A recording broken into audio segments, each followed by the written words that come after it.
हम लोग शिया के घर का खाना नहीं खाते। क्यों नहीं खाते? ऐसे ही नहीं खाते। कल हमारे घर शिया के घर से लंगर आया, हमने नहीं खाया, आगे किसी के घर भिजवा दिया। मुझे समझ नहीं आता आखिर ऐसा क्यों है। शिया सुन्नी का दुश्मन है, सुन्नी शिया का दुश्मन है। क्यों? जब हम सब मुसलमान हैं, हमारा कलमा एक है, हमारा खुदा एक है, फिर हम सब क्यों लड़ रहे हैं, क्यों झगड़ रहे हैं, क्यों हम दुश्मनियां बनाकर बैठे हुए हैं? क्या उनने जो आपके घर लंगर भेजा, क्या उसके ऊपर अल्लाह ताला की आयत नहीं पढ़ी गई? क्या उस पर ख़त्म नहीं बोला गया? क्या उसके ऊपर कोई और जादू टूना किया गया था जो आपने नहीं खाया, आगे किसी के घर भिजवा दिया? क्यों आप लोगों ने अपने माइंड के अंदर अलग अलग चीज़ें सेट कर दी हैं जो कि गलत है? आप क्यों एक दूसरे के पीछे लड़ रहे हो, एक दूसरे को दुश्मन बना रहे हो?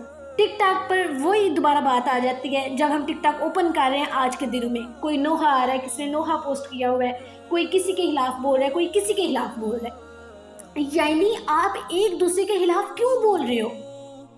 आपको तो यजीद के खिलाफ बोलना चाहिए। एक वीडियो किसने यजीद के खिलाफ बनाई? किसने यजीद के खिलाफ बनाई? कोई बना रहा है, कोई शिया के खिलाफ बना रहा है, कोई सुन्नी के खिलाफ बना रहा है। जरा गौर करें इस बात पर।